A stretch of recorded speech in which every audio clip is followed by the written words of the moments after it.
Kirill Nikitin. I represent PricewaterhouseCoopers and one of the working groups. Let me do it in the following manner. As far as specific proposals are concerned, I can present them in the written form. There are too many to discuss them over here verbally. And two things I would like to mention. It is related to this draft instrument on the activity of the section, and it refers to the keynote address, and I will be referring to the taxes. The first idea is that the justification of open government necessity to work to increase its significance and importance is well elaborated, and we are under the impression that the other aspects of a recommendation are chaotic and they are not linked with one another. And a number of the proposals that I see over here leaves either question marks or makes me confused to retract 80 or 100% of profit. Why that bigger figure? What will happen with that kind of business? Will anybody be doing that kind of business? To introduce additional luxury tax. This subject is very popular.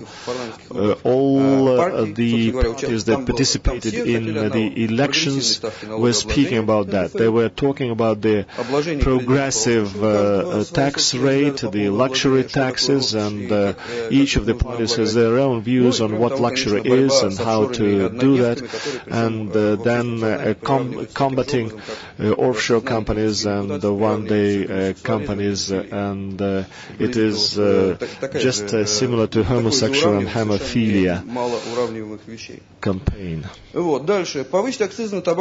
To increase excises for tobacco and drugs, and to exercise supervision and monitoring of the sales of these products in Russia. What is the purpose of increasing tobacco and alcohol excises? One thing, if we try to shift the treatment of, say, lung cancer or kidney cirrhosis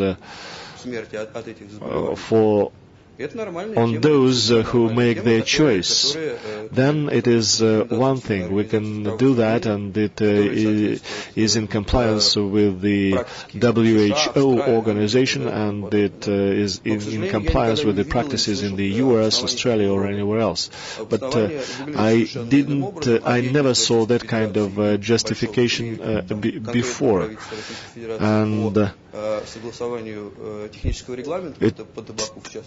it refers to the tobacco technical regulations, and the impression is that the government is not willing to decrease the level of tobacco use, and it just wants to increase the financial load on particular citizens.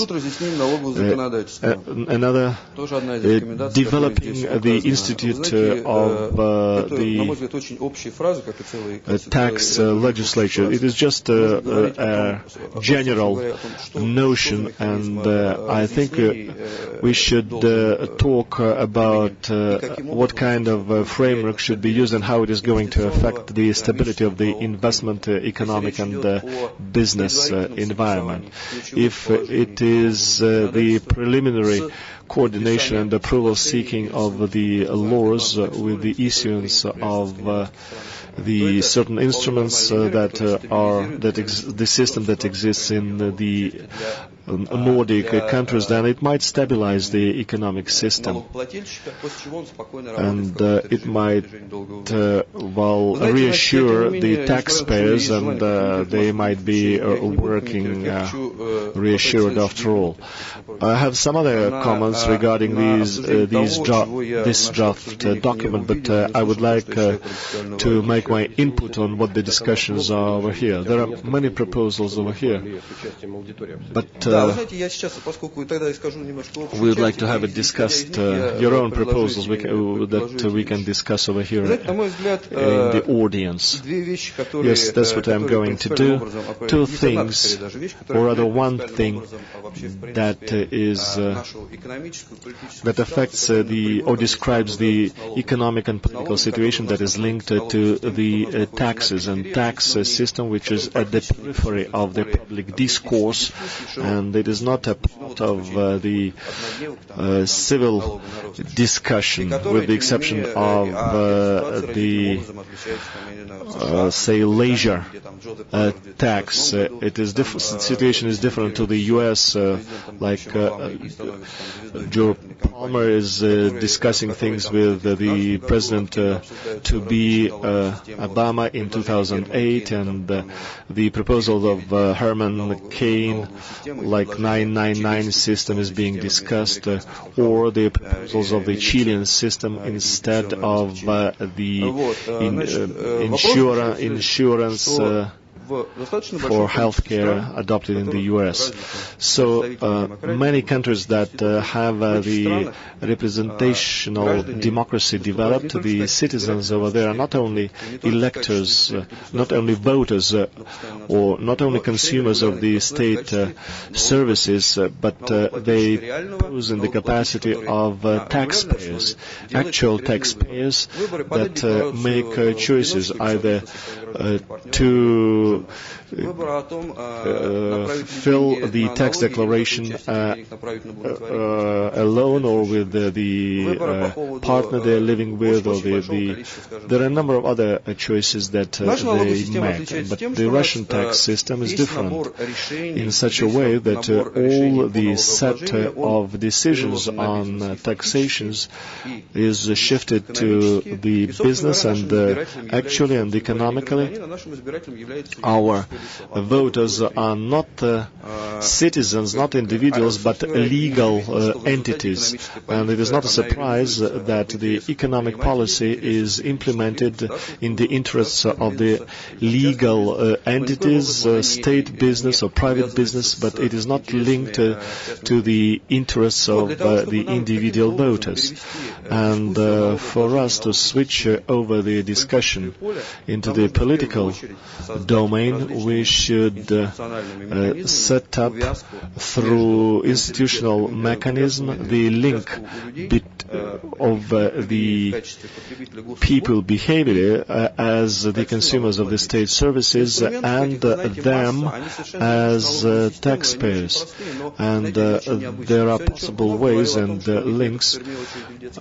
It was mentioned over here that there are no queuing, there are no waiting lists for kindergartens in Perm, and the mothers get the certain benefits, and I am surprised if I pay certain money, that is the income tax, all my life, and the mother who has never paid income tax receives the benefits. I could have understood if she has been paying the income tax, and if she has the right for the kindergarten, and but she cannot realize this particular right, then she might get the right for a subtraction. But in this case, it is not correct. There are those people who never put their money into the budget, but they draw from it. It is wrong. So the key task associated with the taxation is not a selection of the mechanisms or loads or introduction of the different types. In my opinion, the key task, the primary task, is to transfer the taxation issues as the principal items into the domain of political discourse by redistribution of the burden for taxes on individuals, on physical persons, and in this case there will be a political field will be straightforward. There will be a right that pay more to the budget than draw from it, and left that draw more than give, and then there will be an equilibrium, and it will then possible to define what is fair, efficient, providing incentives for the taxpayers. And another topic that is not present in the recommendation that I have seen is a wide issue of legitimization of the distribution of assets in this country. It is the legitimization that was discussed during the election when the compensation tax was discussed. But whether it is needed or not, we might say that it is absent and no legitimization is needed. If you steal and then you pay taxes, doesn't legitimize the ownership of the things that I have stolen.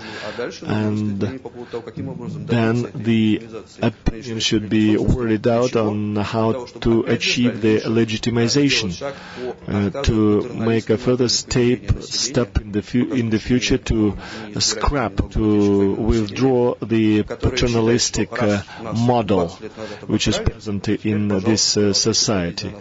There are some opinions that if, we were stolen from our ownership some time ago, you will still have to provide